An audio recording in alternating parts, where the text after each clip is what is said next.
Assalamualaikum warahmatullahi wabarakatuh. Berjumpa kembali bersama saya Andika Prasetya di channel Chem Studio. Di video kali ini kita akan melanjutkan pembahasan materi tata nama senyawa kimia. Di video part pertama kita sudah mempelajari tata nama dari senyawa ion, senyawa kovalen, dan juga senyawa asam. Di video kali ini kita akan mempelajari tata nama dari senyawa hidrat dan juga bagaimana caranya menentukan rumus kimia dari suatu nama senyawa.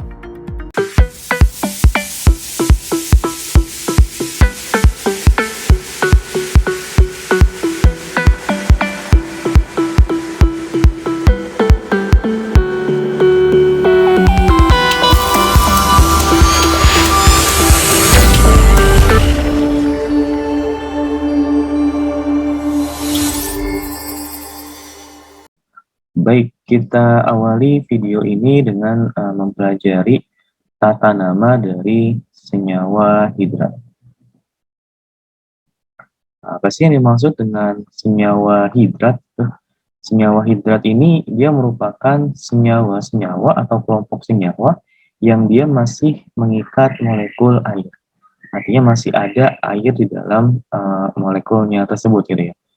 Nah, biasanya senyawa hidrat ini dia adalah senyawa-senyawa yang tersusun secara ionik. Sebagai contoh, misalkan saya punya Na2SO4. Nah, Na2SO4 ini kan dia adalah senyawa ion ya, di mana Na-nya ini adalah golongan utama, ya, logam dari golongan utama atau golongan 1A gitu ya. Nah, kemudian SO4-nya ini adalah anion dari poliatomik. Ya. Nah, kalau secara penamaan, ini kan tinggal nama kation diikuti dengan nama anionnya saja. Nah, ini senyawa ionnya. Namun kalau dalam senyawa hidrat, dia masih ada molekul air. Nah, ada tambahan di sini, 7H2O misalkan. Artinya si Na2SO4 ini masih mengikat 7 molekul H2O. Ya, atau misalkan contoh kedua, ada K3PO4, 3H2O. Nah, ini misalkan contoh saja gitu ya. K-nya di sini dia adalah golongan 1A gitu ya. Nah, sedangkan si PO4-nya ini adalah anion poliatomik. Anion poliatomik. Dan sedangkan si H2O-nya di sini berarti dia adalah penanda kalau ini adalah senyawa hidrat. Untuk urutan penamaannya, ya, urutan penamaan dari senyawa hidrat, ya, urutan penamaannya kita tinggal mulai dari nama nama kationnya gitu ya. Sama seperti tata nama senyawa ion yang dari golongan utama ya. Silakan dicek video part pertama ya. Linknya ada di kolom deskripsi ini tentang tata nama dari senyawa ion ataupun poliatomik. Nah, kita awali dengan nama kationnya, kemudian diikuti dengan nama anionnya. Karena di sini anionnya adalah anion yang poliatomik, berarti akhirannya tidak perlu diganti dengan ida gitu ya. Nah, karena masih ada molekul H2O-nya di sini, maka penamaan tidak selesai sampai di sini. Tapi kita lanjutkan dengan menggunakan prefix, lalu diakhiri dengan kata hidrat. Nah, prefixnya di sini, ini menunjukkan jumlah H2O-nya. Ya. Jumlah molekul H2O yang diikat.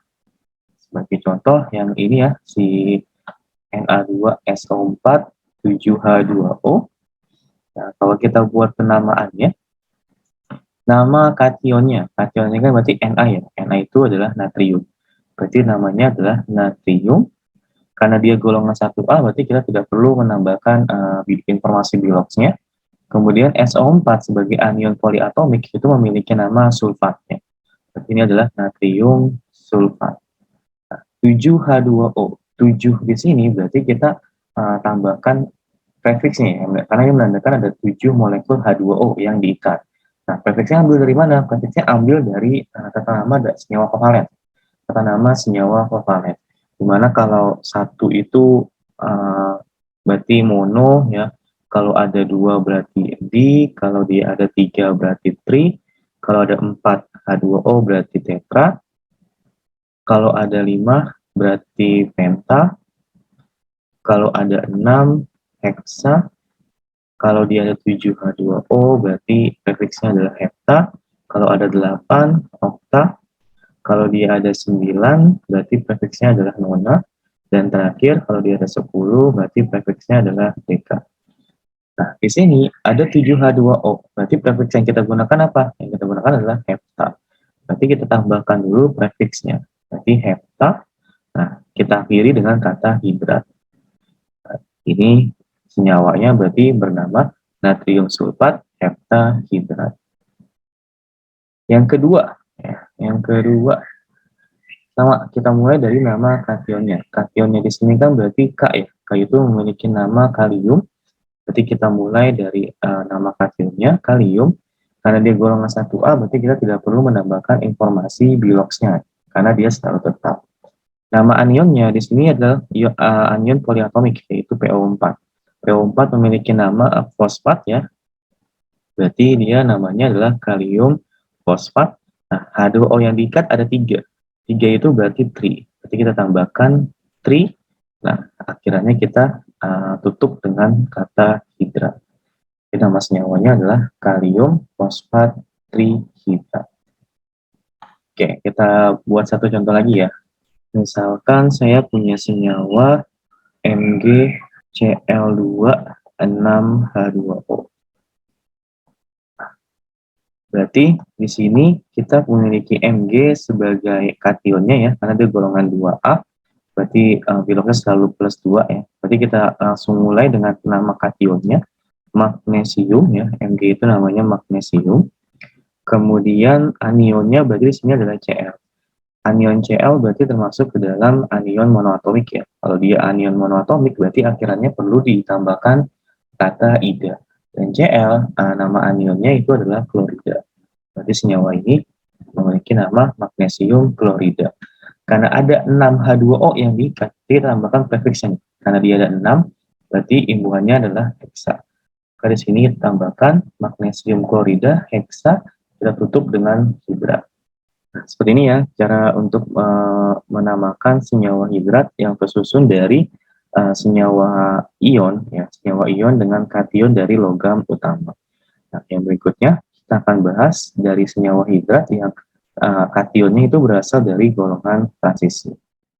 Baik, sekarang kita akan bahas senyawa hidrat, ya, tata nama dari senyawa hidrat, tapi yang kationnya itu berasal dari logam transisi ya, atau logam-logam yang berada di golongan B pada tabel periodik.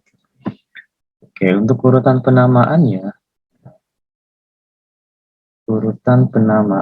karena dia tersusun dari logam transisi, maka kita menggunakan format dari senyawa ion yang logam transisi, yaitu kita mulai dengan nama kationnya atau nama logamnya, kemudian kita berikan informasi tentang bilogs dari kationnya, ya, bilogs dari kationnya, kemudian kita lanjutkan dengan nama anionnya.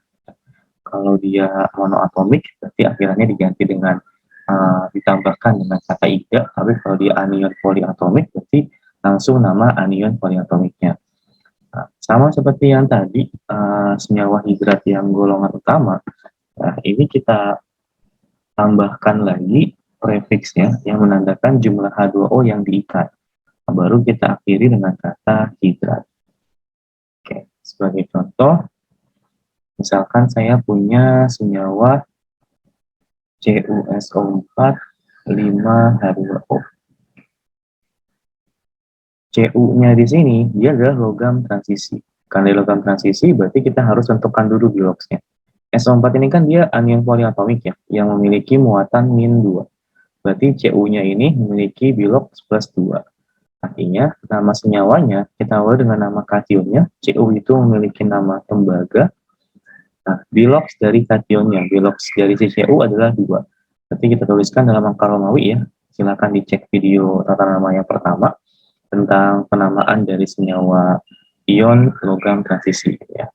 Nah, kemudian kita pilih dengan nama anionnya. Anionnya adalah anion poliatomik yaitu SO4 memiliki nama sulfat ya.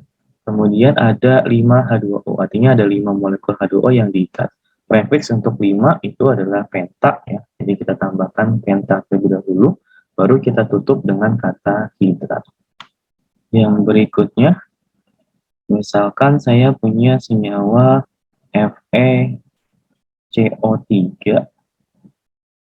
4H2O, misalkan gini ya senyawanya ya. Fe ini logam transisi, berarti kita cek dulu biloxnya.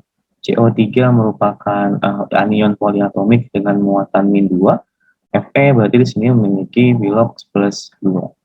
Artinya, nama kationnya Fe itu adalah besi, dengan biloxnya 2, berarti kita tambahkan, kita tuliskan dalam kurung, dalam angka Romawi, besi 2, CO3 itu memiliki nama karbonat.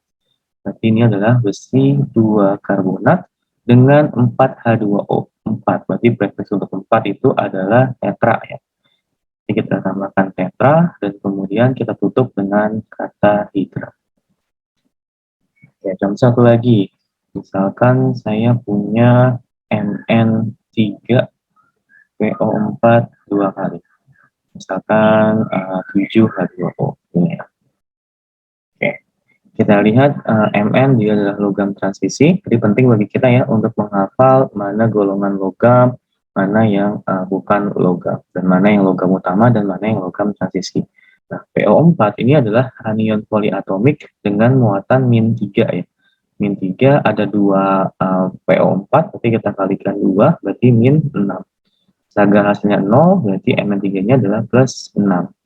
Plus 6 untuk 3 atom Mn, berarti 1 atom Mn-nya adalah plus 2. Nah, berarti kita tinggal melakukan penamaan. Nama kationnya Mn itu adalah mangan.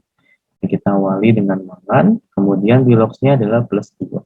Berarti kita tuliskan 2 seperti ini ya. PO4 memiliki nama fosfat. Nah, fosfat.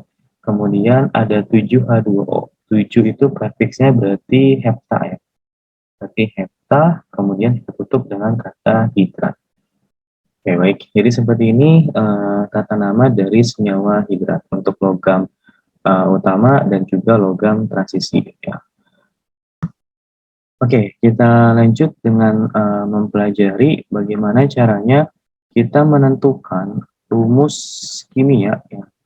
Rumus kimia dari nama senyawa. Di video part pertama dan juga di awal video part kedua ini kita mempelajarinya adalah ada senyawa nih, ada rumus kimia. Nah, kita berikan namanya apa. Nah, tapi sekarang kita balik ya. Ada nama senyawa dan kita belum tahu rumus kimianya. Maka kita harus menentukan rumus kimianya. Nah, sebagai contoh, misalkan saya punya senyawa magnesium nitrida. Magnesium nitrida. Nah, rumus kimianya apa gitu ya? Gimana cara menentukannya? Yang pertama tentu kita harus tahu dulu lambang unsur dari magnesium dan juga nitrida. Magnesium, berarti dia sebagai kationnya ya. Berarti magnesium itu simbolnya atau lambang unsurnya adalah Mg. Ya, Mg ini termasuk ke dalam golongan 2A. Karena logam golongan 2A berarti kan biloxnya atau muatannya itu selalu tetap, yaitu plus 2. Lagi-lagi harus mulai dihafal logam-logam yang berada pada golongan 1A, 2A, dan juga 3A. Kemudian nitrida. Nah, ini hati-hati. Sering kejadian ya, ada yang terbalik memberikan namanya. Gitu ya. Karena ada nitrida, ada nitrat, ada nitrit. Nah, hati-hati. Kuncinya adalah ketika dia memiliki akhiran ida di belakangnya, berarti ya, ini merupakan anion monoatomik. Gitu ya. Anion monoatomik. Nah, nitrida ini adalah anion monoatomik dari Cn dengan muatan min 3. Jadi harus diingat, ya, harus dihafal. Kalau nitrat itu berarti poliatomik ya, anion poliatomik yang memiliki rumus kimianya atau lambangnya adalah NO3. Kalau nitrit, ya akhirnya bukan ida juga kan, akhirnya bukan ida. Berarti dia adalah poliatomik juga. Kalau anion poliatomik yang memiliki simbol NO2-. Silakan dihafalkan juga anion-anion poliatomiknya. Nah, makanya untuk bab ini, untuk materi ini, kalau kita hafal nama-nama kationnya, nama-nama anionnya, materi ini tidak terlalu sulit. Ya, tapi lagi-lagi saya katakan jika kita tidak hafal sama sekali nama-nama kationnya, nama-nama anionnya, maka bab ini menjadi bab yang cukup sulit. Oke, kita lanjutkan. Di sini Mg plus 2, artinya si magnesiumnya melepas 2 elektron gitu ya, karena plus 2. Sedangkan di sini N-3, berarti dia menangkap 3 elektron. Nah, jumlah elektronnya kan nggak sama, ada yang melepas 2, ada yang menangkap 3. Berarti ini kita samakan dulu, supaya sama, berarti sama, yang ini kita kalikan 3, yang ini kita kalikan 2, gitu ya. Biar jadi ini 6 elektron, ini juga jadi 6 elektron. Nah, artinya Mg-nya itu kan dikalikan 3, berarti ada Mg3, N-nya dikalikan 2, berarti N-nya ada 2. Nah, jadi rumus kimianya adalah Mg3N2. Jadi ya, sesuai dengan pengalinya. Kita kalikan berapa nih unsurnya? Mg-nya dikalikan 3, oh berarti Mg3. N-nya dikalikan 2, berarti N2. Contoh lagi, misalkan saya punya senyawa natrium oksida. Natrium ini berarti memiliki simbol atau lambang Na ya. Na dia golongan 1A, berarti memiliki biloks atau muatan yang tetap yaitu plus 1 sesuai dengan nomor golongan. Nah, oksida ini kan berarti anion dari oksigen ya. Anion dari oksigen yang memiliki muatan atau biloks min 2. Nah, di sini kita tinggal samakan lagi deh. Na-nya plus, artinya dia hanya melepas 1 elektron saja, melepas 1 elektron, dan O-nya min 2, berarti dia menangkap 2 elektron. Nah, karena jumlah elektronnya belum sama, berarti kita samakan, yang ini kita kalikan 2, yang ini kita kalikan 1. Rumus kimianya, Na-nya dikalikan 2, berarti ada Na2, oksigennya dikalikan 1, 2, berarti Na2O. Ya, jadi cara menentukan rumus kimia dari suatu nama senyawa. Contoh lagi, sekarang kita ambil dari logam transisi. Dari logam transisi, misalkan kita punya besi 3 klorida. Rumus kimianya apa? Gitu ya. Kita lihat lagi, kita tentukan dulu muatannya, simbolnya ya. Besi itu kan simbolnya adalah Fe. Nah, Fe-nya berapa nih muatannya? Kita lihat dari sini. Nah, ini kan informasi dari biloks si kationnya ya, biloks dari logamnya. Karena dia 3, berarti si Fe-nya dia memiliki biloks plus 3. Klorida sendiri, ini kan nama dari anion Cl ya, dengan muatan min 1. Nah, jadi kita gunakan informasi biloks yang ada pada senyawa ini gitu. Besi 3, berarti besinya memiliki muatan plus 3. Nah, setelahnya sama deh. Besi itu plus 3, berarti dia melepas 3 elektron. Sedangkan di sini Cl min, berarti dia hanya menangkap 1 elektron saja. Ya, berarti jumlahnya belum sama. Kita samakan, berarti ini kalikan 1, ini kalikan 3. Berarti rumus kimianya, Fe-nya dikalikan 1, berarti Fe doang. Cl-nya dikalikan 3, berarti ada Cl3. Ya. Atau sekarang misalkan mangan 2 fosfat. Oke. Mangan ini memiliki simbol Mn ya. Simbolnya Mn. Lalu di sini 2, berarti biloks dari mangan pada senyawa ini adalah plus 2. Nah, fosfat ingat akhirannya bukan ida, artinya dia anion poliatomik. Nah, fosfat itu simbolnya adalah PO4-3. Nah, jadi di sini ada Mn plus 2 dan PO4-3. Walaupun dia poliatomik, tetap kita sama caranya ya. Mn-nya plus 2, berarti dia melepas 2 elektron. PO4-nya min 3. Min 3 itu kan berarti menangkap 3 elektron ya. Nah, menangkap 3 elektron. Jumlahnya belum sama, berarti kita samakan. Ini kalikan 3, ini kita kalikan 2. Berarti rumus kimianya, mangan dikalikan 3, berarti Mn3. Mn3. PO4 ini satu kesatuan ya, jadi kita tuliskan dengan satu kesatuan dan berikan tanda kurung saja untuk mempermudah. Ya. Dan dia dikalikan 2, berarti PO4-nya ada 2. Gitu. Jadi rumus kimianya adalah Mn3 dalam kurung PO4 2 kali. Oke, ini untuk senyawa-senyawa ionik ya. Kita masih bahas dari senyawa-senyawa ionik, entah itu logam utama ataupun logam transisi. Sekarang kita akan pelajari gimana caranya untuk menentukan rumus kimia dari senyawa kovalen. Ya. Misalkan saya memiliki nama senyawa karbon tetraklorida. Ketika dia menggunakan imbuhan seperti ini, ya, ada tetra dan lain-lainnya nanti ya sesuai prefiksnya, ini menandakan bahwa senyawanya terikat secara kovalen. Kalau secara kovalen berarti tidak memerlukan bilok-bilok yang seperti senyawa ion sebelumnya ya. Kita langsung aja nih, karbon. Berarti simbolnya kan C gitu ya. Dan di depannya tidak ada imbuhan, tidak ada prefiks tambahan. Ingat, untuk non-logam yang pertama, dia tidak menggunakan prefiks jika hanya ada satu atom saja. Ya, imbuhan mono tidak digunakan untuk non-logam yang pertama. Artinya ketika non-logam pertama tidak menggunakan prefiks, berarti jumlahnya hanya ada satu. Gitu ya. Satu tidak perlu ditulis, nggak apa-apa. Kemudian klorida, tetraklorida. Klorida itu kan berarti Cl ya, anion dari Cl. Dan dia tetra, tetra itu 4. Berarti ada 4 atom Cl. Berarti kita tuliskan Cl4.